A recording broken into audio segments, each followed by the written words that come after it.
રાજકોટમાં ward number 13ની પેટા ચૂંટણી પહેલા ભાજપમાં ભડકો થયો છે।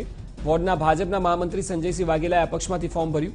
ભાજપના ઉમેદવાર નીતિન રામાણી ફોર્મ ભરે એ પહેલા જ પક્ષમાં નારાજગી સામે આવી।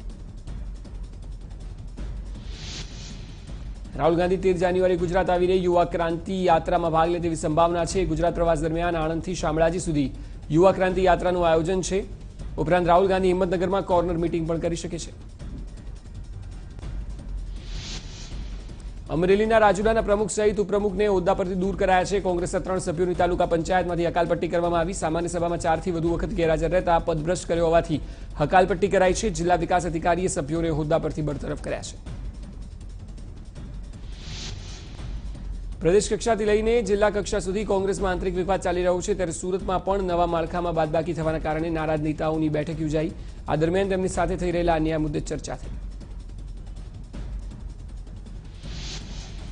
જૂનાગઢના મેળાને મિની કુંભ મેળા તરીકે ઉજવવા માટેના આયોજનને આખરી ઓપ આપી દેવાયો છે। સીએમ રૂપાણીની અધ્યક્ષતામાં મળેલી બેઠકમાં આખરી ઓપ આપવામાં આવ્યો હતો। ઉલ્લેખનીય છે કે સીએમ રૂપાણીએ ગત વર્ષે જ આ આયોજનની જાહેરાત કરી હતી।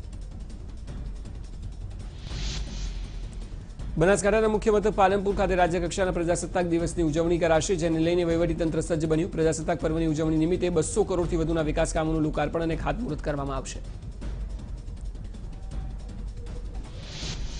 જૂનાગઢમાં વિસાવદર માર્કેટયાર્ડમાં ભાજપ પ્રેરિત પેનલનો વિજય થયો છે। સહકાર વિભાગની બંને બેઠક પર ભાજપ પ્રેરિત પેનલનો વિજય થયો તો કોંગ્રેસના ધારાસભ્ય હર્ષદ રીબડિયા પ્રેરિત પેનલની હાર થઈ। ખેડૂતોની પેનલમાં 8 બેઠક પર કોંગ્રેસ પ્રેરિત પેનલની હાર થઈ। ભાવનગરમાં કોળી સમાજ દ્વારા શહેર બંધનું એલાન કરવામાં આવ્યું છે। માઇનિંગ વિવાદમાં ખેડૂતો પર થયેલા દમનના વિરોધમાં બંધનું એલાન કરવામાં આવ્યું। ત્યારે કોળી સમાજના યુવાનો બજાર બંધ કરાવવા નીકળ્યા હતા। જોકે તેમ છતાં યુવાનોને મિશ્ર પ્રતિસાદ મળ્યો। બંધને લઈને પોલીસે ચુસ્ત બંદોબસ્ત ગોઠવ્યો। બનાસકાંઠાના ડીસા ધાનેરા હાઈવે પર ખેડૂત દ્વારા ચક્કાજામ કરવામાં આવ્યો। મગફળી ખરીદી મામલે ધાનેરામાં ખેડૂતો આક્રમક બન્યા। ખરીદીમાં અયોગ્ય વ્યવસ્થાને લઈને તેઓ રોષમાં જોવા મળ્યા।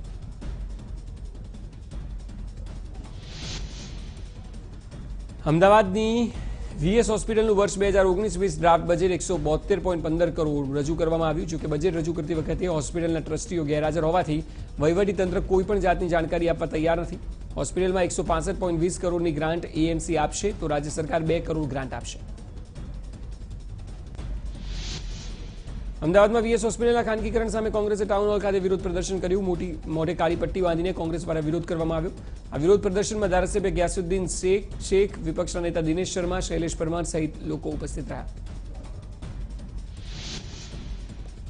12 જાન્યુઆરીના રોજ કોંગ્રેસ કાળા કપડાં પહેરીને કોચરબ આશ્રમથી વીએસ હોસ્પિટલ સુધી પદયાત્રા કરશે અને 17 જાન્યુઆરીના રોજ 48 વોર્ડમાં ચક્કાજામ કરીને વિરોધ કરશે। કોંગ્રેસ 17 જાન્યુઆરીના દિવસને કાળા દિવસ તરીકે ઉજવશે।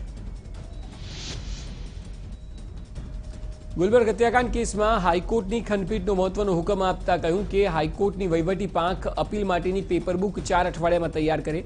સાથે 2016ના વિશેષ અદાલતના ચુકાદાને પડકારતી અરજીને સર્વોચ્ચ અગ્રીમતા આપવાનું કહેવાયું છે। ઉલ્લેખનીય છે કે આ કેસના ઘણા આરોપીઓ 10 વર્ષથી વધુ સમયથી જેલમાં બંધ છે અને આરોપીઓની સજા વધારવા માટે રાજ્ય સરકારે અત્યાર સુધી કોઈ અપીલ નથી કરી। તો બીજી બાજુ આરોપીઓને વધુ સજા કરાવવા તેમજ નિર્દોષ છૂટેલા આરોપીઓની સજા થાય તેવી માંગ સાથે પીડિતો અને તેમના સ્વજનો તરફથી અપીલ કરાઈ। ગાંધીનગરમાં કોંગ્રેસના ધારાસભ્ય પૂજા વંશને ફોન પર ધમકી મળી। અજાણ્યો શખ્સ પૂજા વંશને બીભત્સ શબ્દો બોલ્યો। આથી ધારાસભ્યે સેક્ટર 21 પોલીસ મથકમાં ફરિયાદ નોંધાવી છે। તો ફોન નંબરને આધારે પોલીસે તપાસ હાથ ધરી છે। રાજકોટમાં શ્યામ રાજાણીની પૂર્વ પત્નીની વધુ એક ઓડિયો ક્લિપ વાયરલ થઈ, જેમાં મયુર મોરી બોગસ ડોક્ટર માટે યુવતીઓ સપ્લાય કરતો હોવાનો ખુલાસો થયો। પૂર્વ પત્નીએ ઓડિયો ક્લિપમાં કબૂલાત કરી કે રાજાણી મયુર અને પોતે સંપર્કમાં હોવાની શંકા આવી, જેને આધારે રાજાણીએ મયુરનું અપહરણ કર્યું। મયુર મોરી આખરે 23 દિવસ બાદ મળી આવ્યો। પોલીસે મયુરના મોબાઈલને ટ્રેસ કર્યો। આ દરમિયાન મોબાઈલ ચાલુ કરતા પોલીસે મયુરનું લોકેશન મળ્યું હતું। તો આ મામલે અમુક પોલીસ અધિકારીઓની પણ શંકાસ્પદ ભૂમિકા સામે આવી। શ્યામ રાજાણી પર પ્રેશર લાવવા માટે મયુર મોરી શોધવા પોલીસની ઢીલી નીતિ પણ સામે આવી છે। બોગસ તબીબ શ્યામ રાજાણીની બોગસ ડિગ્રી બોગસ સામે આવ્યા બાદ હવે આરએમસીનું આરોગ્ય વિભાગ હરકતમાં આવ્યું છે।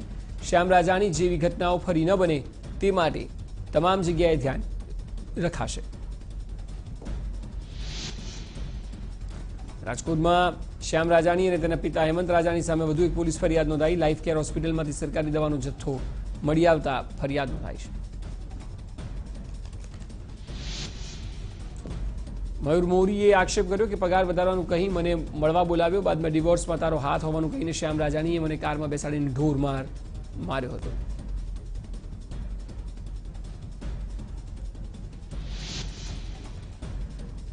જયંતિ ભાનુશાળી હત્યા કેસમાં ટીસી અને એટેન્ડન્ટની પૂછપરછમાં ઘણી વિગતો બહાર આવી છે. એટેન્ડન્ટ અને ટીસીએ ફાયરિંગનો અવાજ સાંભળ્યો હતો, જોકે બારીનો કાચ પટકાયો હોવાથી ગેરસમજ તેમને થઈ અને એટલે અવાજને ગંભીરતાથી ન લીધો.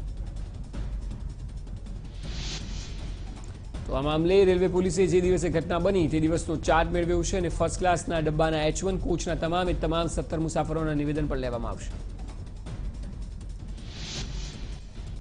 જામનગરના પંચકોશી ડિવિઝન પોલીસ મથકની બહાર એક વ્યક્તિએ ઝેરી દવા પીધી. ખાણ ખનીજ વિભાગ દ્વારા પૈસાની માંગણી કરતા હોવાનો આરોપ લગાવાયો છે.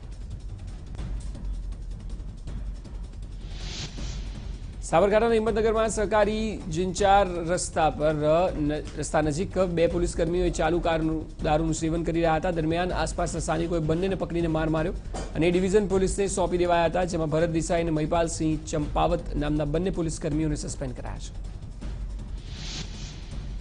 વડોદરામાં કરજણના ચોરંદા ગામની સીમમાંથી પોલીસે તાલુકા યુવા ભાજપ પ્રમુખના કુવા પરથી વિદેશી દારૂનું ઝડપી પાડ્યો. પોલીસે 147 વિદેશી દારૂની પેટીઓ કબજે કરી. જામનગરની જીજી હોસ્પિટલમાં પ્રસૂતા મહિલાનું સારવાર દરમિયાન મોત થયું. તબીબોની બેદરકારીનો આરોપ થઈ રહ્યો છે. જન્મેલ બાળક હાલ સારવાર હેઠળ છે.